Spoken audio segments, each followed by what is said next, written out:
I request Sri Sanjay sir.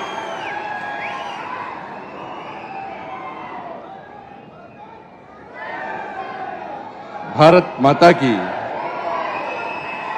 నేను హరీష్ రావు గారు phone ఒక్క నిమిషం హరీష్ బాబు గారు నాకు ఫోన్ చేసి రమ్మని చెప్పి నేను అనుకున్నా, అరే నితిన్ గడ్కరీ గారు ఢిల్లీ నుంచి వచ్చారు, కిషన్ రెడ్డి గారు ప్రత్యేకంగా పట్టుకొని వచ్చినడికి ఒక్కటి 100 కోట్లు కాదు, 200 కోట్లు కాదు, 1000 కోట్లు కాదు, 2000 కోట్లు కాదు, ఎన్ని వేల కోట్లు, 6100 కోట్లు. ఎంత చెప్పాలి? ఎంత? మరి గిన్ని వేల కోట్ల రూపాయలు నితిన్ గడ్కరీ గారు మనకి ఇస్తే గింద సప్పగా ఉంటుందా అన్న? కేసీఆర్ మీటింగ్ అని ఇదోనా? రెండు చేతులు బయటకెత్తాలి. భారత్ మాతాకి. చేతులు ఉన్న మాత్రం ఎన్కెత్తలేరు ఇంకా. భారత్ మాతాకి, భారత్ మాతాకి, భారత్ మాతాకి. జై శ్రీరామ్, జై శ్రీరామ్. గౌరవనీయులు సభాధ్యక్షులు, స్థానిక శాసనసభ్యులు అక్క లక్ష్మక్క గారు, ప్రజానాయకుడు, మనందరి నాయకుడు, యువ నాయకుడు, కాగజ్ నగర్, సిర్పూర్ కాగజ్ నగర్ ఎమ్మెల్యే సోదరుడు పాల్వాయి హరీష్ గారు, నేటి కార్యక్రమానికి విచ్చేసి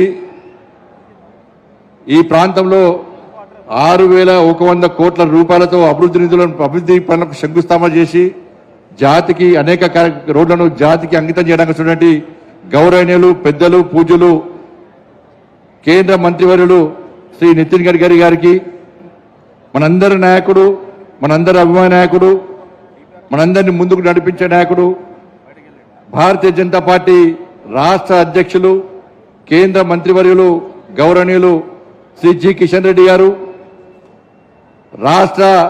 రాష్ట్రంలోని మంత్రివర్యులు గౌరవనీయులు శ్రీ కోమటిరెడ్డి వెంకటరెడ్డి గారు, మా అక్క సీతక్క గారు, గౌరవ పార్లమెంట్ సభ్యులు నగేష్ అన్న గారు, వంశీకృష్ణ గారు, వేదిక పడినటువంటి గౌరవ శాసనసభ్యులు, వివిధ ప్రజాప్రతినిధులు, అధికారులు, అనధికారులకు విచ్చేసిన మీ అందరూ కూడా హృదయపూర్వక నమస్కారాలు. గతంలో ఈ ఆదిలాబాద్ ఉమ్మడి జిల్లా అంటే అడవి ప్రాంతము, వెనుకబడిన ప్రాంతం అని చెప్పుకునే వాళ్ళం.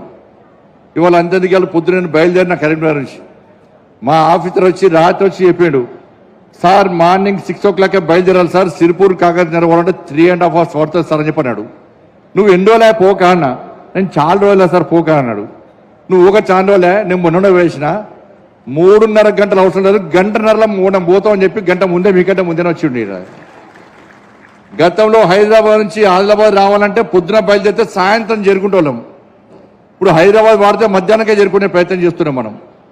ఇట్లా 10 సంవత్సరాల క్రితం స్వాతంత్ర్యం వచ్చినప్పటి నుంచి 2014 వరకు ఈ తెలంగాణ రాష్ట్రంలో కేవలము 2500 కిలోమీటర్ల జాతీయ రహదారుల నిర్మాణం మాత్రమే జరిగింది. 2500 కిలోమీటర్లు. కానీ ఈ 10 సంవత్సరాల కాలంలో నరేంద్ర మోడీ గారి ప్రభుత్వం వచ్చిన తర్వాత శ్రీ నితిన్ గడ్కరీ గారి నేతృత్వంలో 2014 నుంచి ఇప్పటి వరకు దానికి రెట్టింపు 5100 కిలోమీటర్ల జాతీయ రహదారి నిర్మాణం జరిగిందంటే ఒక్కసారి ఆలోచించండి. వాళ్ళ దాని ఆదిలాబాద్ వెనుకబడిన ప్రాంతం కాదు, ఆదిలాబాద్ వెనుక పడేసిన ప్రాంతం.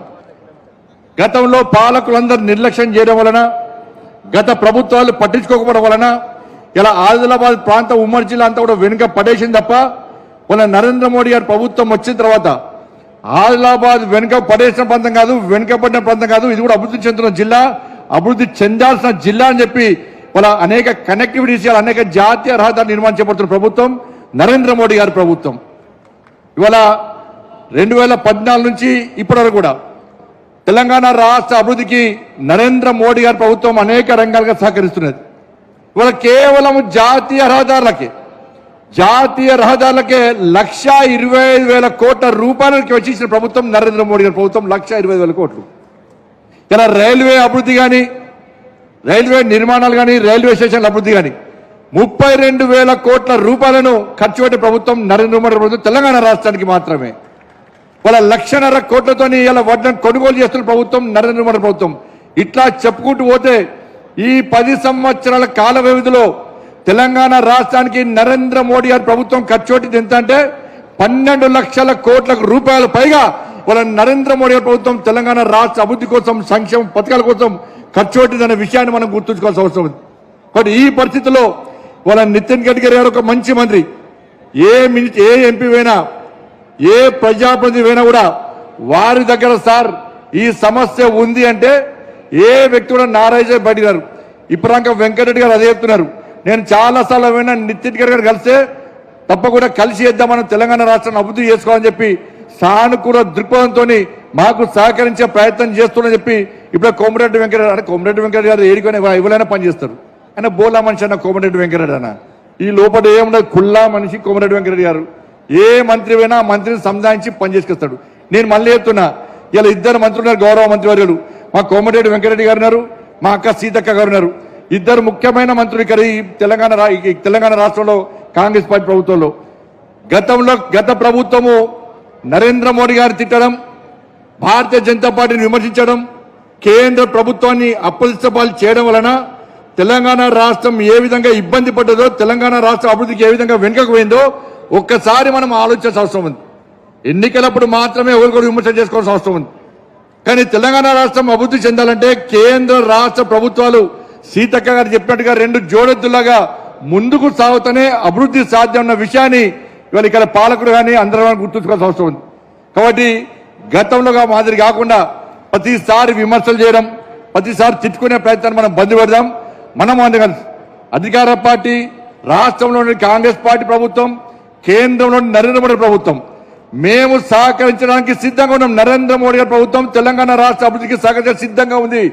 అనేక సందర్భాల్లో నరేంద్ర మోడీ చెప్పారు, ఎస్ ఎన్నికల వరకు మాత్రమే రాజకీయాలు, ఎన్నికల తర్వాత అన్ని రాష్ట్రాలు అభివృద్ధి చెందనే ఒక శక్తివంతమైన భారతదేశ నిర్మాణం సాధ్యమవుతుంది. తల్లి భారత మాతను విశ్వగురుస్థానంలో ప్రతిష్ఠించాలి.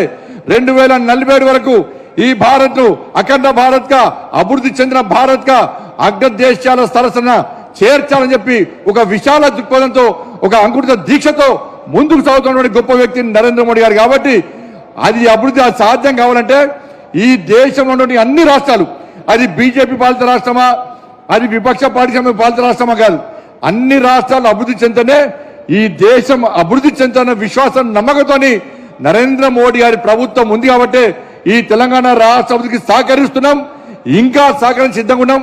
కాబట్టి మీరు మేము కలిసి ఇవాళ తెలంగాణ రాష్ట్రాన్ని ముందుకు తీసుకొచ్చిన బాధ్యత ఉంది అని చెప్పి భావిస్తూ తప్పకుండా రాబోయే రోజుల్లో కూడా నరేంద్ర మోడీ ప్రభుత్వం ఈ రాష్ట్రం సహకరిస్తామని చెప్పి ఈ సందర్భంగా విజ్ఞప్తి చేస్తూ, లాస్ట్కు నా నియోజకవర్గానికి సంబంధించి మీకు సంబంధించి కూడా కోరిక కోరడం అవసరం ఉంది. మా వెంకటరెడ్డి గారిని కోరుతున్నాను, దయచేసి వెంకటరెడ్డి గారు, వెంకన్న అన్న ఇప్పుడే నితిన్ గడ్కరీ గారు ప్రామిస్ చేసిన ఒకటి, హైదరాబాద్ మంచిర్యాల వరకు రాజీవ్ రహదారి ఉండే, అది నాగపాము లెక్కున్నది, ఎటు పోతుందో తెలియదు. అది క్వాలిటీ లేకుండా పనులు చేసేది. దాన్ని గత ప్రభుత్వం కూడా, గత పాలకులు కూడా ఇది క్వాలిటీ లేకుండా పనిచేస్తున్నారని చెప్పి శాసనసభ కమిటీలు వేసారు, విచారణ కమిటీలు వేసారు. ఆ విచారణ కమిటీ ఏడవైందో తెలియదు, క్వాలిటీ లేకుండా పనిచేశారు. వాళ్ళ ప్రజలు ఇబ్బంది పడుతున్నారు. ఇవాళ కేంద్ర ప్రభుత్వము అన్ని జిల్లా కేంద్రాలతో రాష్ట్ర రాజధాని హైదరాబాద్కు కనెక్టివిటీ ఉండాలని చెప్పి 32 జిల్లాలతో జాతీయ రహదారులతో హైదరాబాద్ హెడ్ క్వార్టర్కి వాళ్ళ దేశ రాజధానికి, రాష్ట్ర రాజధానికి కనెక్టివిటీ ఇచ్చిన వేళ. కాబట్టి హైదరాబాద్ నుంచి ఈ మంచిర్యాల వరకు రాజీవ్ రహదారి అవుతుందో అది గుంతలు పడి ఇబ్బందుల ప్రభావం ఉంది. కాబట్టి నేను కోమటిరెడ్డి వెంకటరెడ్డి గారికి విజ్ఞప్తి చేస్తున్నా, మీరు దయచేసి ముఖ్యమంత్రి గారితో మాట్లాడండి. ఆ కాంట్రాక్టర్ యొక్క సమస్యను పరిష్కరిస్తే,